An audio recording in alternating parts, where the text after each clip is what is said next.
천년을 거슬러 신라로 간다. 천리를 더듬어 신라로 간다. 그곳은 찬란한 꿈이 깃든 곳. 사람이 사람을 사랑하는 따뜻한 세상 이야기. 더스토리 방송 명사초대서 오늘은 유자연 회장님을 모시고 진행하게 되었습니다. 안녕하세요. 저는 진행자 요구마입니다. 회장님도 따뜻한 인사 한번 해주시죠. 네, 안녕하십니까. 반갑습니다. 여러분 요즘 참 지내기 힘드시죠? 코로나19가 벌써 2년이 다 돼가는데 우리가 이렇게 자유를 많이 뺏기고 있는 그런 생활을 하고 있습니다. 특히 자영업자들 힘들고 얼마나 고생들이 많으십니까? 그러나 견디면은 또 좋은 날이 옵니다. 우리 모두 이 고비를 넘기고 건강하고 행복한 날을 맞게 되기를 기구하고 있습니다. 여러분 부디 건강하십시오. 아유, 감사합니다. 이 짤막한 이렇게 인사로도 힘이 불끈 솟는 것 같습니다. 아유, 고맙습니다. 우리 회장님을 제가 먼 발치에서 또는 가까이에서 이렇게 오랜 시간 배웠는데요. 오늘은 아주 특별한 시간으로 이렇게 찾아왔습니다. 초대해 주셔서 너무 감사드립니다. 제가 고맙습니다. 감사, 고마움 뭐 이런 단어들 듣기만 해도 힘이 나긴 나요. 늘 정말 존경했고 또 사랑했고 네. 만인의 연인이시잖아요. 네. 그래서 제가 좋은 그 추억을 남기려고 이렇게 왔고 또 하나 또 축하해 드리려고 왔습니다. 따끈따끈한 시집이 제 손 안에 있습니다. 유자여 시집 따끈따끈한 17번째 신라행이라고. 이거 지금 발표된 지 얼마 안 되신 거죠? 그렇습니다. 그 신작 시집인데 신작 시집으로는 17번째로 나온 시집이죠. 네. 제목도 신라행이라고 바로 신라로 천년. 예. 제가 오프닝에도 천년을 거슬러 올라가고 싶다 그랬는데 그렇죠. 금방이라도 신라로 갈 것 같습니다. 행하니까. 그렇죠. 네. 신라 여행인 거죠. 예, 행이라는 게 워낙 한시의 그 이제 형태를 얘기하는 건데 산문시 형태입니다. 비파행 이런 한시가 있죠. 그래서 신라행 하면은 신라를 주제로 한 시들이라는 그런 뜻이 되고, 일단은 그 다음으로는 말씀하신 것처럼 갈행자니까 신라로 간다 이제 이런 뜻도 되고, 이중으로 이제 의미를 담은 거라고 할 수가 있죠. 굉장히 그러면 신라의 역사나 정신이나 다 담겨 있겠습니다. 그러니까 제가 볼 때는 지금 우리가 굉장히 중요한 어떤 역사적 시점에 있는데 남북 분단 상황이고 주변 정세도 지금 상당히 엄혹한 그런 시대입니다. 그런데 저는 1500년 전에 신라가 어떻게 삼국을 통일했을까? 그 당시 무력으로는 고구려가 강성했고, 그다음 인구는 백제가 제일 많았습니다. 삼국 중에서. 신라는 제일 공격한 그 이제 동남 쪽에 있었는데 그 신라가 어떻게 삼국을 통일했을까? 신라 사람들은 만나보고 싶었어요. 그래서 거기에 대한 질문, 의문을 가지고 쓴 시가 신라행 연작이죠. 그러니까 15편이 일부로 되어 있는데 15편 마지막에 앵무가가 있더라고요. 너무 와닿는데 제가 공부를 하다 보니까 청년 시절에 쓰셨더라고요. 아, 예, 그렇습니다. 20대 때, 예, 대학 다닐 때. 그래서 남달라서 저도 그 신라행을 무대에 올려야 되겠다. 큰 꿈을 갖게 하는 그런 시집이면서 시였어요. 네, 잘 부탁합니다. 그리고 2부를 보니까 또 코로나 시국에 잘 응원해주셨고, 또 3부 보니까 1부, 2부, 3부로 되어 있는데 3부는 사랑하는 나의 노년이요. 좀 숙연해지기도 하고.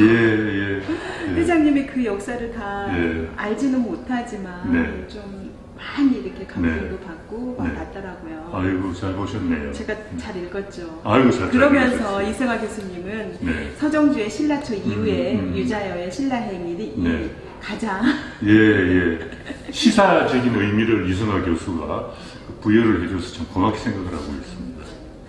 그래서 그랬을까요? 아니면 워낙에 그 작품이 좋아서 그랬을까요? 이번에 이 신라행으로 김석환 문학상을 또 수상하셨잖아요. 문학인이 문학상 받는 건 큰 축제이고 자랑스러운 일이잖아요. 참 고마운 일이죠. 많은 격려가 됩니다.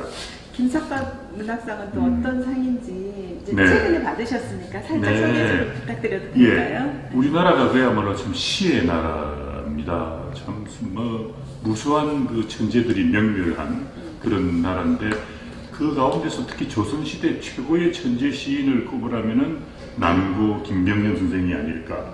이분을 김삿갓이라고 부르는 이유는 가계가 가진 비극, 홍경래한테 할아버지가 홍경래에게 항복을 했다.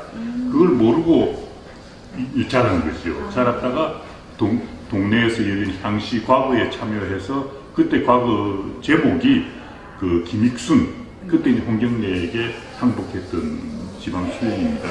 김익순의 죄를 논하라라는 제목으로 나온 과거에서 장원을 하는데, 김삿갓, 김병영. 네, 장원을 하는데 집에 와서 어머니를 통해서 김익순이 할아버지라는 것을 알게 됩니다. 그러니까 나는 할아버지를 그렇게 욕보였으니 하늘을 볼 자격이 없다. 그래서 그날부터 집을 나서가지고 삿갓을 쓰고 평생을 방랑하다가 이제 돌아가시는데 많은 시를 남기죠. 영월은 김삿갓 김병년 선생이 살던 곳이고 그분의 무덤이 있는 곳입니다. 그러니까 이제 영월군에서 김삿갓 문학상을 제정을 해가지고 해마다 수여해 왔는데 올해는 어떻게 저한테 와서 그 상이 찾아와서 저는 남구 선생님의 그 시정신, 문학 정신을 잘 개성해서 빛내라라는 그런 뜻이 아닌가 생각을 하고 있습니다. 회장 여기 있습니다. 네. 꽃다발 제가 준비했습니다. 고맙습니다. 그런데요. 항상 좋은 일에는 꽃다발이 있어야 되니까 네, 고맙습니다. 제가 꽃바구니로 네. 축하 인사를 드렸고요. 감사합니다. 우리 회장님의 시집 제목을 보면 꼭 또 심장바뼈, 주머니 속의 여자, 성스러운 뼈, 여행의 끝. 네. 또 보면 네. 보세요. 잠들지 못한 밤에 시를 읽습니다. 네. 다른 분의 시들을 추천해서 네. 회장님이 네. 이렇게 읽어주는 거잖아요. 그렇죠. 예. 그리고 또 시 읽어주는 남자도 있고 또 제가 이사도라, 이사도라 나의 사랑, 나의 예술 이게 번역본인가요? 예, 번역이죠. 근데 예. 너무 깨끗하고 좋은데요? 아, 이게 이사도라 단칸이라는 미국 여름 미용가 현대 무용의 기수죠. 네.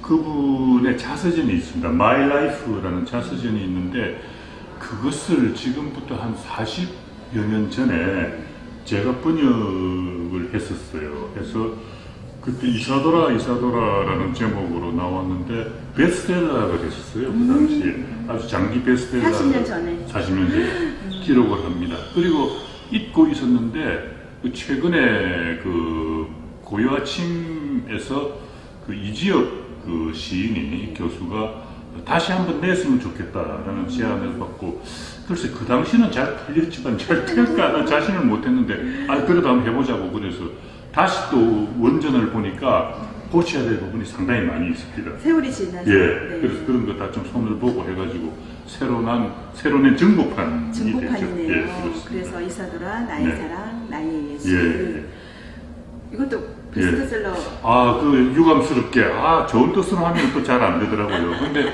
제가 바라본 이 책은 네. 그 현대무용의 기수가 자기의 생애를 바쳐쓴 예술론입니다. 예술론이기 때문에 기본 필독서로 한 번씩 읽었으면 특히 이런 어려운 시대를 사는 우리들에게 저는 상당한 교훈이 있는 책이라고 저는 생각합니다. 회장님 저만 믿으세요. 제가 홍보를 좀 많이 해서 고맙습니다. 좀 더 예. 많은 분들이 예. 그 공유하고 네. 읽을 수 있도록 네. 좀 펼쳐보도록 하겠습니다. 고맙습니다. 그리고 또 화려한 이력 누구나 대부분 다 아실 거예요. KBS 유럽 총국장. 유럽은 언제 가셨을까요? 제가 제 나이 40살 때니까 86년에 이제 파리에 부임을 했는데 그 당시 KBS 유럽 총국이 이제 파리에 있었고 유럽 총국이 관할하는 지역이 유럽, 중동, 아프리카입니다. 네. 그리고 그 당시 상황이 뉴스가 많았어요. 중동 전쟁이 있었고 일단 이란 이라크 간에 그리고 동유럽이 무너지기 직전입니다.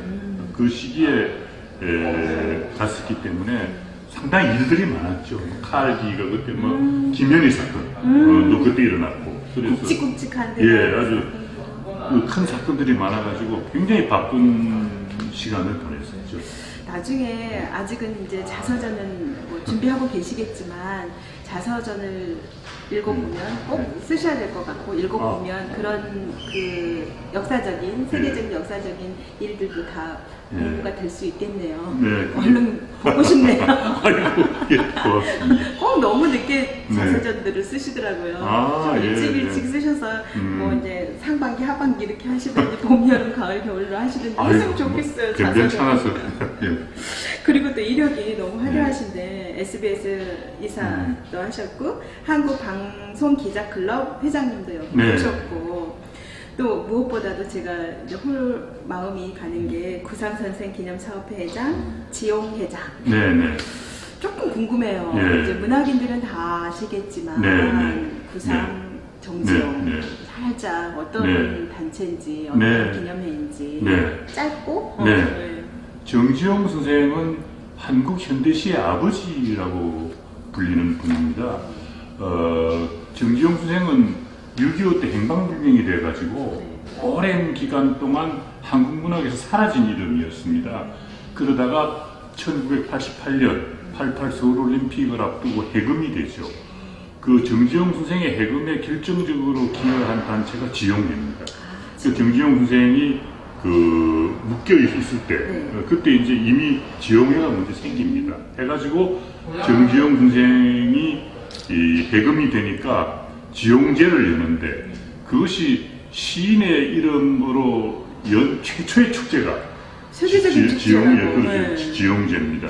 그리고 정지용문학상을 제정을 하죠. 해가지고 1회를 지용 선생의 제자인 박두진 선생한테 주어지는데 그 상이 또 시인의 이름으로 제정된 최초의 문학상입니다. 정지용 문학상이. 그런 의미가 있죠. 그 지용회에서 이제 모금을 하고 해가지고 정지용 흉상을 고향 옥천에 세우는데 그것이 또 우리나라 최초의 시인의 흉상입니다. 그런 의미를 가지고 있는 아주 그 이제 벌써 올해 33회 수상자가 나갔으니까 유서 깊은 문학상이 됐습니다. 구상 선생은 그 6.25 때 이제 6.25 전이죠. 6.25 전에 해방 공간에 그 이제 인민재판에 회부된 그런 위기에 처해가지고 시가 문제가 돼가지고 단신 월남을 해서 내려오신 분인데 그분의 철학은 한국 시인으로서는 보기 드물게 철학적, 사상적인 바탕을 가지고 있는 그렇습니다. 네. 그래서 살아계실 때 성인 구상이라고 사람들이 불렀죠. 그런 한국 시인으로는 아주 독특한 그런 위치를 갖고 계시는 그런 분입니다. 그래서 그런 두 어른을 이제 후배니까 잘 모셔야 되지 않느냐 그런 뜻으로 제가 참 과분하게 두 단체를 맡아가지고 운영을 하고 있습니다. 그 두 단체만 해도 굉장히 그 일들이 많으실 예. 텐데 또 회장님은 심사며 강의며 엄청 바쁘시죠? 요즘? 뭐 해야죠. 사명인가요? 예, 그렇습니다. 정말로 기자, 언론 그러면서 시인, 네. 시조 시인이시고 또 손자 손녀를 위해서 또 그 아동 시아집도 내셨잖아요. 네, 그렇습니다. 어쩌다가 시인이 되셨을까요?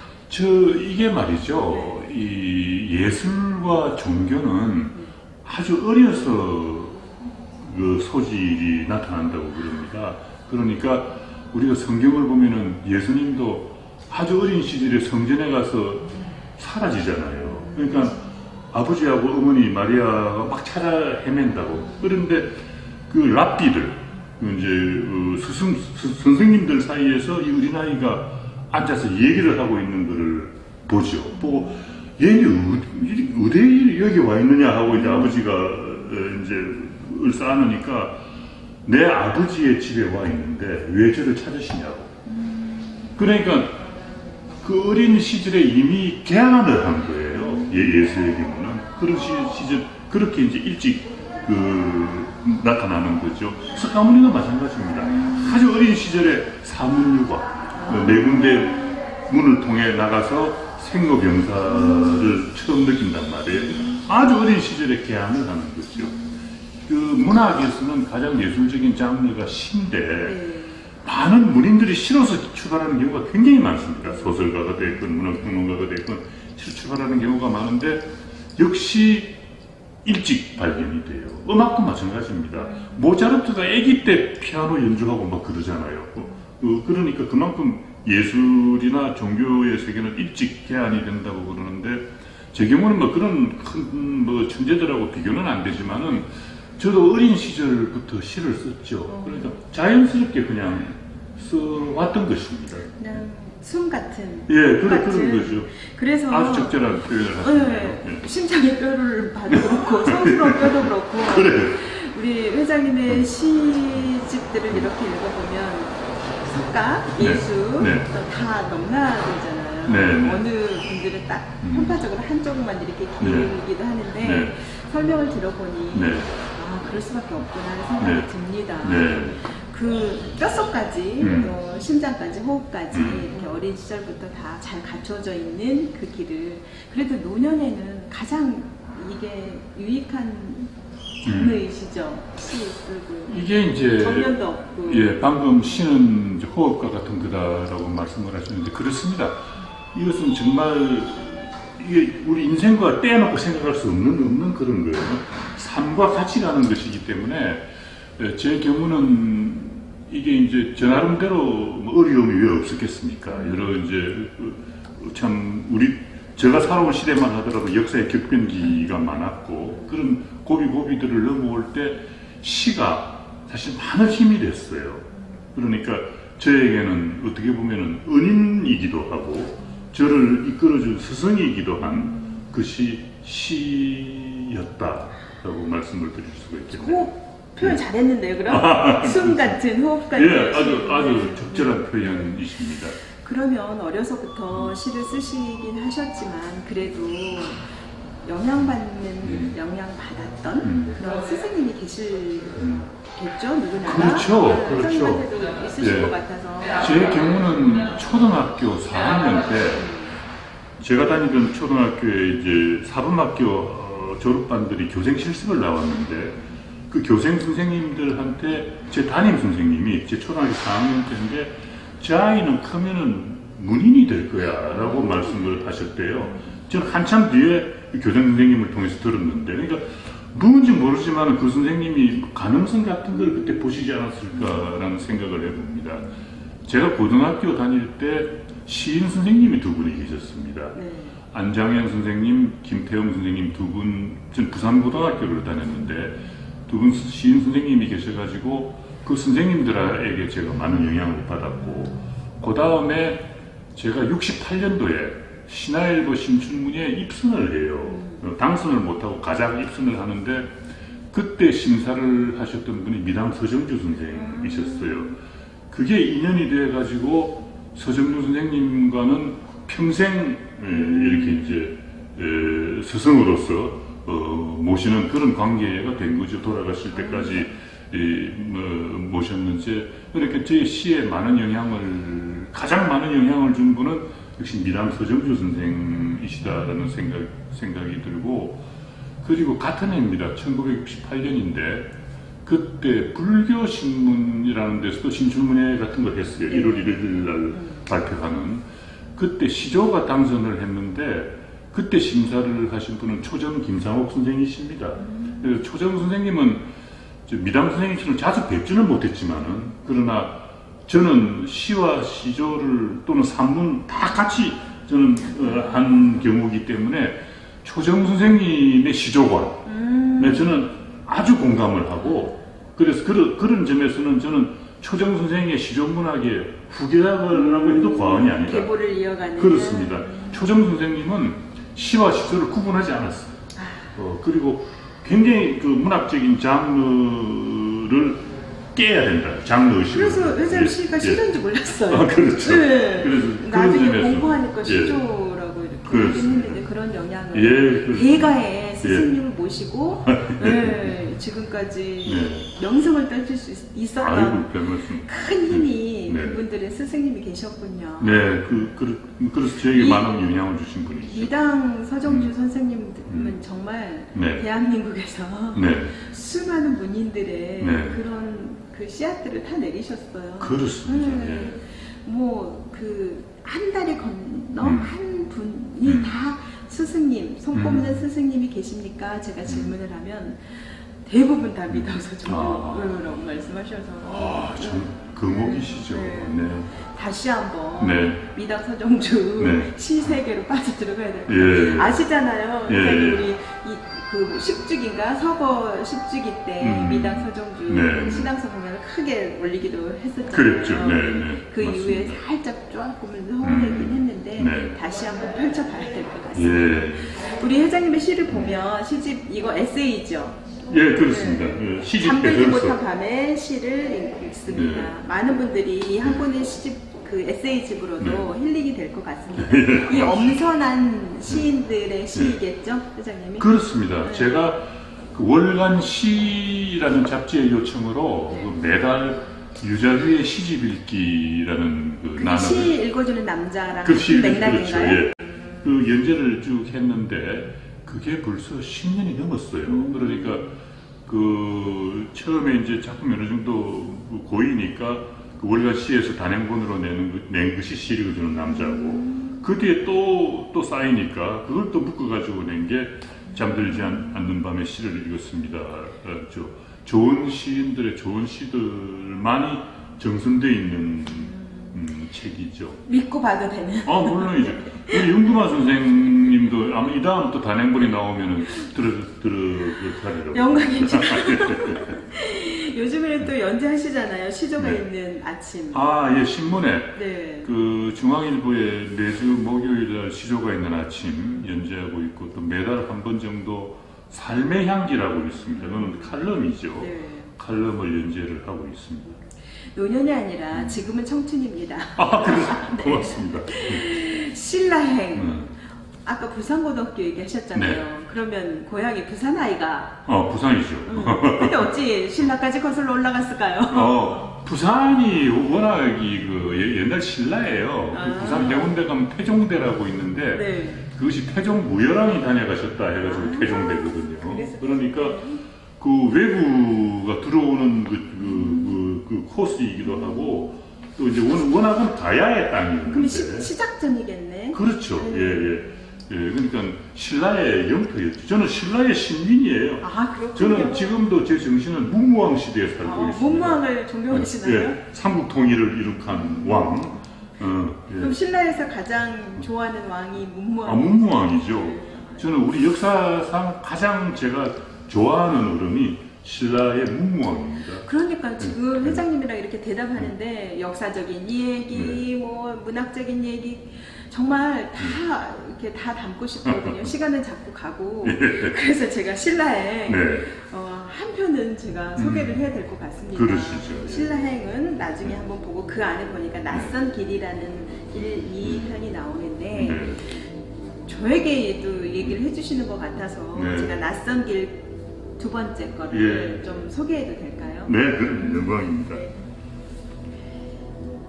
낯선 길 2 유자효. 나의 머리와 싸우기 시작합니다. 나의 기억과 싸우기 시작합니다.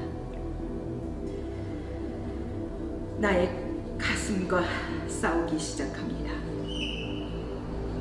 분노와 혼돈과 싸우기 시작합니다. 얼마 남지 않았을 시간이 소중합니다. 낭비할 여유가 없어졌습니다. 문제는 마음. 다시 시작합니다. 저는 이 짤막한 역시 참 대단하십니다. 저를 언제 들어오셨죠, 저한테? 윤금호 선생하고 공감을 했다니 참 저로서는 좋습니다. 이 시 짤막하게 어떻게 탄생했을까요? 안 들어도 알 것 같지만. 그렇죠. 이게 이제 결국 저는 그렇게 생각하는데 우리가 시간을 사랑해야 한다고 생각해요. 저는 맞습니다. 시간을 사랑해야 합니다. 시간이라는 것은 참 위대한 것인데 그 우리의 생애 자체가 시간으로 이루어져 있는 것이란 말이에요. 그래서 정말 시간을 사랑하고 우리에게 남은 시간을 우리가 존중해야 한다고 보죠. 그래서 남은 시간을 언제나 다시 시작하는 마음으로 소중하게. 그렇죠. 매 시간 지금 매 이 시간. 순간도. 그렇습니다. 가장 소중한 그렇죠. 시간이 지금 이 순간. 예, 그렇습니다. 그리고 지금부터 항상 우리는 다시 시작한다 라고 생각해야 한다는 거죠. 그러니까 새로 시작하니까 그 길이 어디로 갈지 모르잖아요. 제 인생관이에요. 그렇습니까? 회장님. 예. 그러면 회장님의 인생관이 또 살짝 궁금해지는데. 그렇죠. 그래서 바로 방금 말씀드린 시간을 사랑하라. 시간을 사랑하라. 그것이 제 인생관이라는. 제가 먼저 선수 쳤습니다. 그렇죠. 잘하셨습니다. 다 알아보셨어요.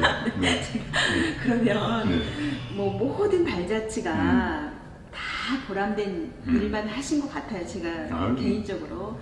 그래도 딱 한 가지만 꼽는다면 역시 저는 이제 살아온 생애가 언론인으로서의 삶하고 시인으로서의 삶인데 두 길을 뭐 같이 지금까지 같이 걸어가고 있습니다. 같이 걸어가고 있는데 저의 의지였다기보다는 시를 쓴 것은 어릴 때부터 그냥 자연스럽게 써와서 오늘에까지 지금 쓰고 있는 것이고 뭐 생활의 일부죠, 저의. 그 다음 언론의 길은 제가 1974년에 KBS 기자로 들어가면서부터 시작이 된 것인데 저의 직업이죠, 언론은. 직업인으로. 이 사람은 먹고 살아야 되니까. 직업인으로 이제 택한 것이 방송 언론인이었고 그것이 이게 저 언론인이라는 것도요, 해보니까 직장에서의 정년은 있습니다만은 사실 생애에서 언론인의 정년은 없어요. 아, 그렇군요. 그렇더라고요. 네. 계속 언론인으로 살게 되는 것입니다. 글을 쓰게 되고 말을 하고 그 언론 행위란 말이에요. 그러니까 시인의 길, 문인의 길과 언론인의 길은 결국 같이 가는 것이다. 이것이 우리나라 언론계에 보면은 그 우리나라의 유명한 문인들이 언론인이 많아요. 육당, 뭐 최남선, 춘원 이광수, 뭐 빙어 현진건 다 언론인들입니다. 그러네요. 그렇습니다. 그러니까 결국은 언론인 포기하지 마세요. 그렇죠. 문인의 길과 언론인의 길이 다르지 않다라고 그 길을 가고 있는 것이죠. 시청자 여러분 다르지 않습니다. 같은 길입니다. 우리 그 회장님의 그 한 말씀들이 다 귀하고 소중해서 더 계속 듣고 싶은데 시간이 가기 때문에 마지막으로 더 하고 싶은 꿈이 있으시다면? 저는 지금처럼 살아갈 것입니다. 저는 계속 글을 쓰고 그리고 또 언론 활동을 하게 될 것입니다. 그것이 이 언론인으로서의 활동은 세상이 저를 필요로 하는 한 그것은 이제 신문사라든지 이런 잡지 같은 데서 저에게 글을 요구해줘야 제가 이제 쓰게 되거든요. 언론인으로서의 활동은.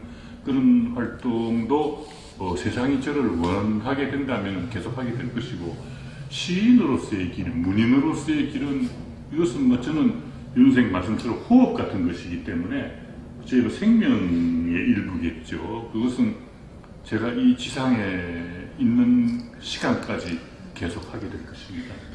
정말 세안도도 우리 윤동주 문학상, 지용 문학상도 되게 많이 받으셨잖아요. 제가 너무 많이 자랑하면 좀 그래 시간도 그렇고 이 세안도도 우리 낭송가들이 엄청 사랑하는 시잖아요. 고맙게 베스트 뭐 탑에 드는 시인데 짤막하게 한 두 소절만 암송하고 계시는 시 소개 좀 부탁드려도 될까요?